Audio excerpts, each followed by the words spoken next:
This is the first FOC video in 3 weeks. I've missed 3 weeks with you guys, and it was terrible. I hated it. I really enjoy Final Order Cutoff and making this video specifically. Yes, I love my Wednesday pull list video, talking about the latest comics and reading those the previous story before this week's comics come out is always amazing because I'm getting to engage into the content because I'm reading the previous issue. But this, I get to look into the future and try to use my brain, which, you know, I don't get to use very often, and it's just a lot of fun. And I'm really glad to be back in front of the camera making something that I just truly enjoy to do. So we should probably, like, you know, remind everyone what this is, guys. This is your Final Order Cutoff highlights video. This is your early look into what is available for us to pick up on this weekend's Final Order Cutoff, which is April 20th of 2026. That is the final day that you can put your pre-orders in. And why do we want to pre-order comics? Because you can save up to 30 to 35% off the cover price of these open order books on places like mycomicshop.com.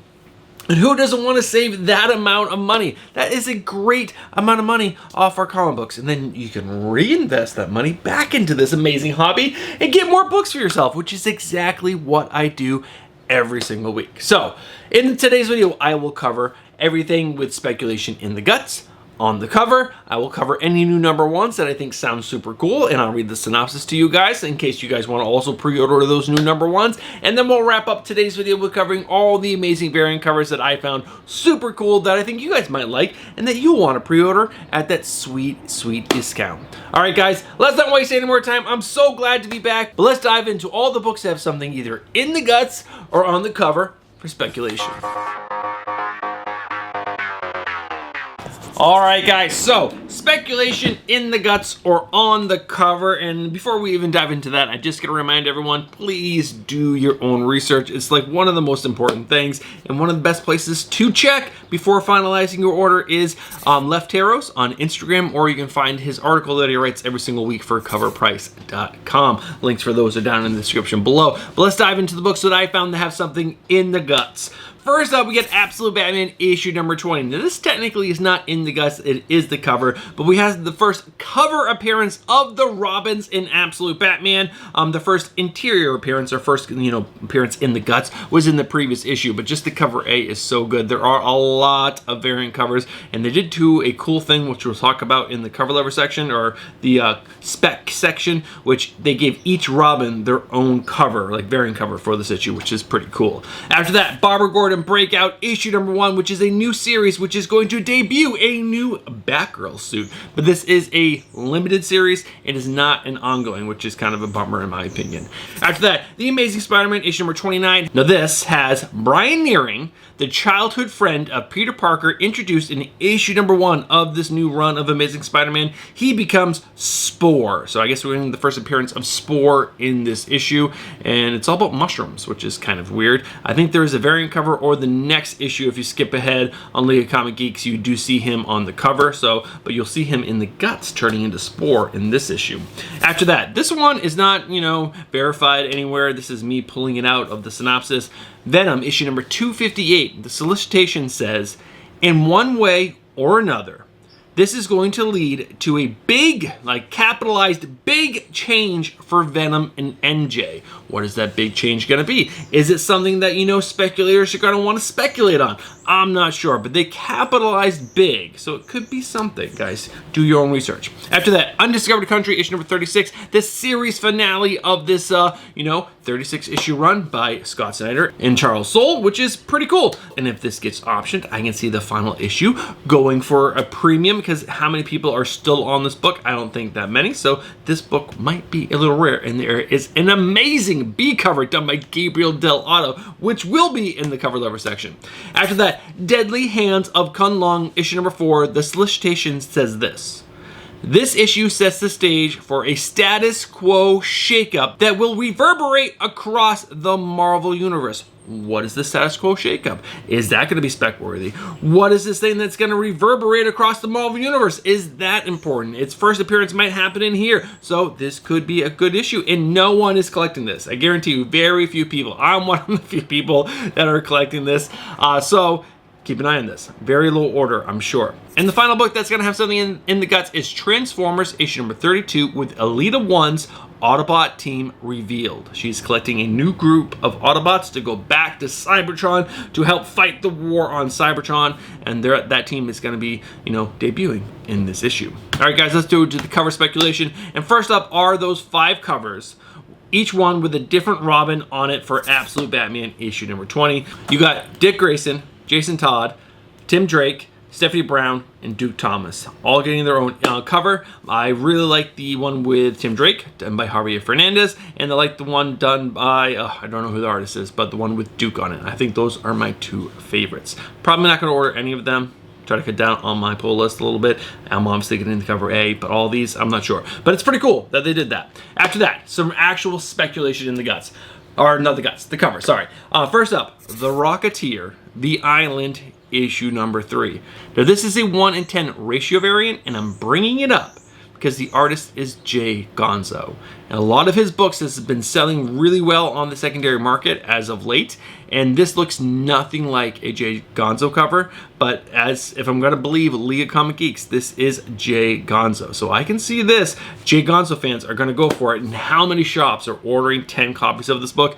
Not very many. So this, I think, could be pretty stinking rare. And the only other cover that I think is truly spec-worthy is possibly going to be, I shouldn't say truly, could be spec-worthy, is Web of Venom, issue number 1, the second print 1:25 ratio variant, done by Adam Gorham, just because it's that second print 1:25 game. So, I don't know, the Jay Gonzo is pretty intriguing. I don't love it, but it's also pretty good all at the same time. All right, guys, that's everything with speculation. Let's go over and move over to the next section, which are the 2 new number 1s that I'm going to be pre-ordering, and I do think they sound pretty stinking cool. All right, guys, first up, it's the big Marvel event for the summer. Queen in Black, or maybe it's not the summer, the spring, whatever it is. I'm pretty excited about this. Hela taking over the Null throne, and she's becoming the Queen in Black. I really like the character of Null. I really think this could be kind of cool. I don't know. It's going to be written by Al Ewing, and it's going to have art by Ivan Coelho. There's tons of covers for this, and the synopsis does have me intrigued. Maybe it's just because I'm a Spider-Man Venom fan. I'm getting sucked into this stupidity, which is probably going to be pretty bad, but I'm also pretty excited about it. So let's read the synopsis. Hell on Earth. On the farthest edges of the solar system, Null, god of the void, builds a brand new army to destroy Earth. But Hela of Asgard might have gotten there first, as she makes planetfall with a legion of the galaxy's deadliest symbiotes. 2 of the most powerful evils in the galaxy are at war, and the son of Venom is caught right in the middle. Writer Al Ewing and Ivan Coelho, the team behind Venom War, bring you a cosmic collision of evil versus evil, with the good caught in the middle. Is this going to be good? I have no idea. I'm not a huge fan of Al Ewing, but the idea of it does sound pretty cool. There are some really cool covers for this issue. There is a blind bag, which has the coolest covers in it, which I guess it's a good way to force people to get the blind bags. My favorite is the Stanley Art Germ, and which is the other one? It is the Ryan Stegman blind bag design variant. All these will be up on screen. There's a lot that have not been revealed just yet, but this does sound pretty cool.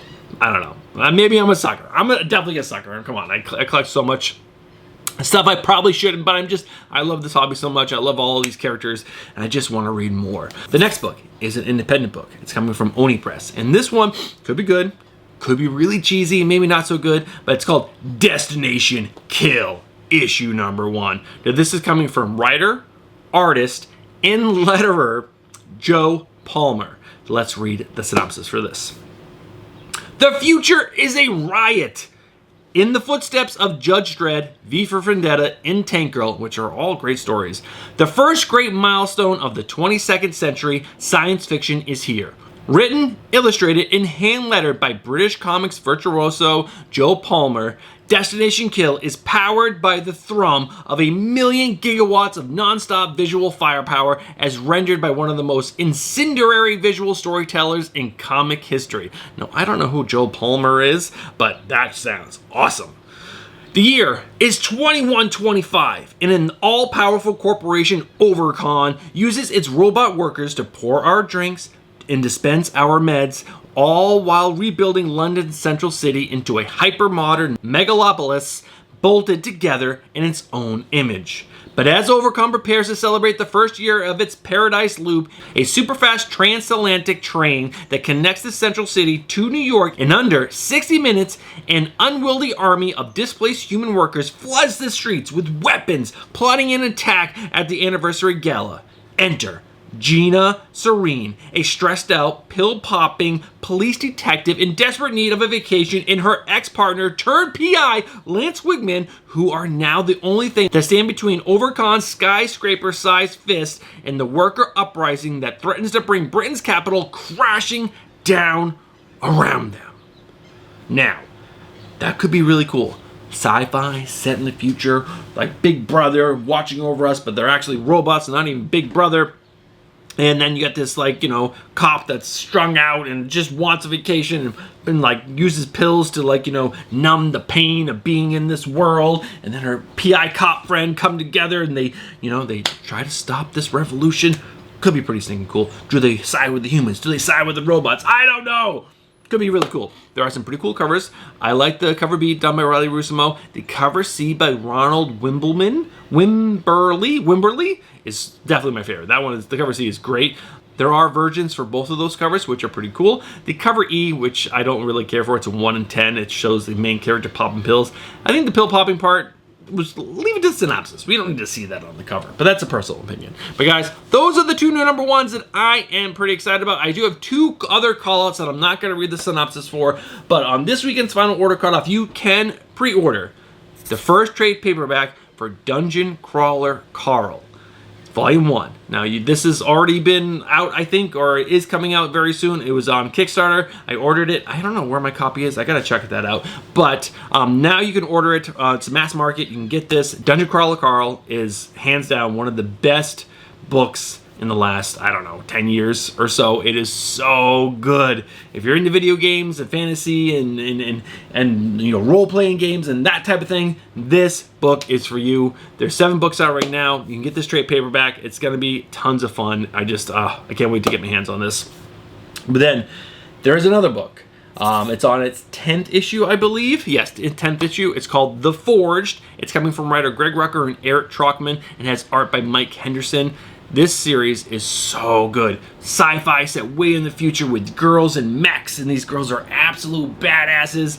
Greg Rucka is one hell of a writer, and I love this series. It's been on a huge hiatus. I want to say like a year or more, but it's coming back with issue number 10, which is on final order cutoff this weekend. And make sure you guys, if you haven't like read the previous stuff, just find it somewhere, read it, and then pick up issue number 10, because it's definitely going to be worth your time, your money, because I freaking love it.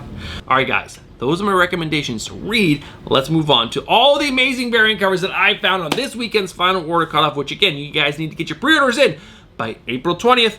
Why am I doing this? April 20th of 2026. All right, guys, we're gonna kick this off with the DC cover lever picks, and first up, we got Absolute Batman issue number 20 with the cover A done by Nick Dragotta. Just the cover A is so good. After that, Absolute Martian Manhunter issue number 11, the cover B variant done by Mike Del Mundo is absolutely gorgeous. Del Mundo is one of my favorite artists, period. After that, Supergirl issue number 13, the cover B done by Matteo Scalera, absolutely awesome. And we get Crypto in the Super Cat, whatever its name is, on the cover. So good. After that, The Fury of Firestorm issue number 2 with the cover A done by Rafael de la Torre is really, really good. But there's also the cover B done by Sanford Green, which is Sanford Green is so good. But there's also the cover C done by Riley Rusimo, which is also really cool. And if you look in the hair, which is like, you know, obviously fire, you can see the face of the other person that is stuck inside of, you know, Firestorm, which you didn't know. It's 2 people trapped inside that body, which is pretty cool.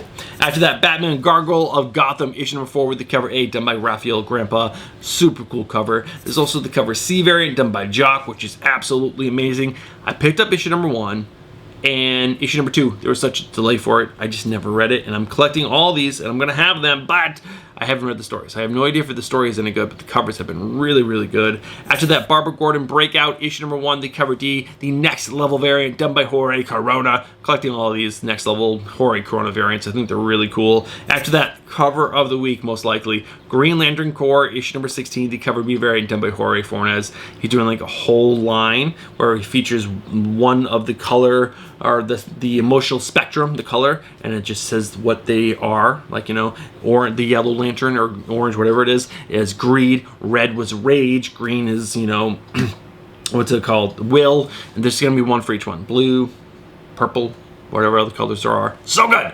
After that, Sirens Love Hurts, issue number 4, the cover A, done by Babstar. Not a huge fan of this series, and the covers have been mediocre when they could have been amazing, but this one by Babstar featuring our girl Black Canary is so good. All right, guys, next up we got the Marvel variants. First up, the Amazing Spider-Man issue number 29, the Amazing Visions variant, and the 1/100 Virgin Ratio variant done by Lee Bermejo. All really good until you look at Spider-Woman, and she looks all kinds of messed up. But overall, this cover is pretty stinking great. Next up, Wolverine Weapons of Armageddon, issue number 4, the variant cover done by David Perator is absolutely gorgeous. But if you look at his claws, they're like kind of short and like kind of like bent weird, but you can see the word Snick above it, which is super cool. But the claws look actually really strange. After that, we get X-Men United, issue number 3, the Akko variant, which is really good. Definitely the best cover for this issue 3. After that, we get Inglorious X-Force, issue number 5, the cover A done by R.B. Silva is really good. Archangel with that death mask on is freaking awesome. After that, we got Queen in Black, issue number 1. Now, these are all the covers that I really like. There are so many more. There's the 1/200 done by Ji Hung Lee, which is gorgeous. There is the 1/1000 done by Chip Zdarsky, which is really cool. Then we got the J. Scott Campbell and the 1/500 Virgin Ratio variant, which I think is really good. There is the Ryan Stegman Blind Bag Design variant, which is absolutely gorgeous. That might be my favorite, actually, out of all of them. Then there is the Scotty Young variant, can't go wrong with that, which also has a 1/100 Virgin Ratio variant attached to it. Then there is the Stanley Archer Mlau Blind Bag variant, which is also really good. And last but not least for Marvel, we got Deadly Hands of K'un-Lun, the cover A done by Lionel Francis Yu, featuring the current Iron Fist with his arm chopped off. Really cool. All right, guys, indie variants. First up, we got Dork, issue number 4, the cover B, done by Scotty Young. Really nice. After that, Ghost Pepper, issue number 11.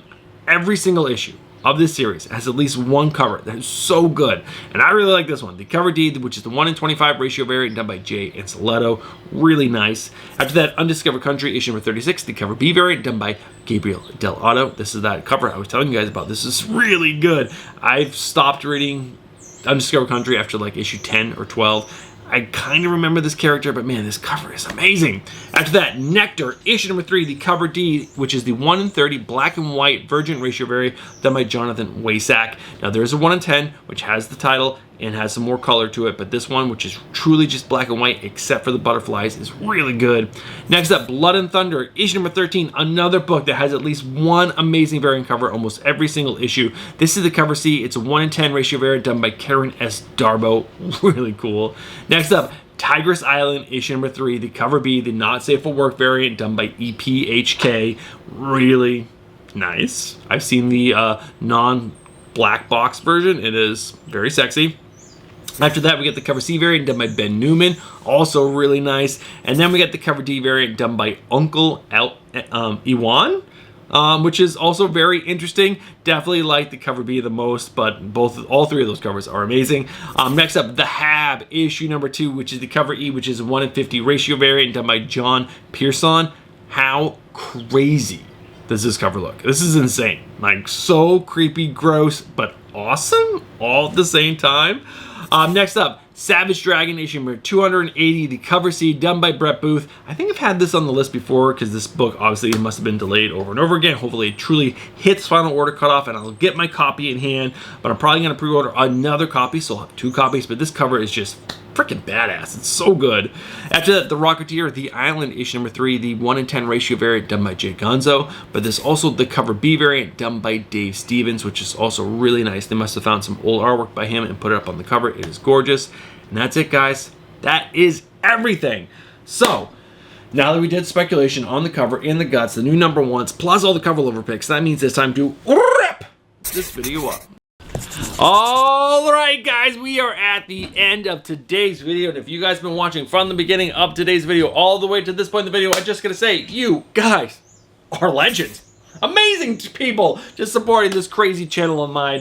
Now, if you guys look down and you're not subscribed and you like comic book content, especially new comic book day content in final order cutoff day content, I'm just gonna say, what are you doing? Get yourself subscribed, hit that bell for notifications, and smash that like button. All right, guys, I hope you have a great weekend. I hope you have a great final order cutoff. Order all the amazing books that you want. And do I have anything else to say? I don't think so. I'm glad to be back. I hope to be back consistently for the foreseeable future. Like I said in my Wednesday pull list video, if you guys did not see that, we're dealing with an issue in my family. One of my kids is dealing with some depression, and it was a lot worse than we thought it was. So we are dealing with that. So if I do miss a video in the future, just know that is why I'll be missing, because I'm really focusing on family stuff.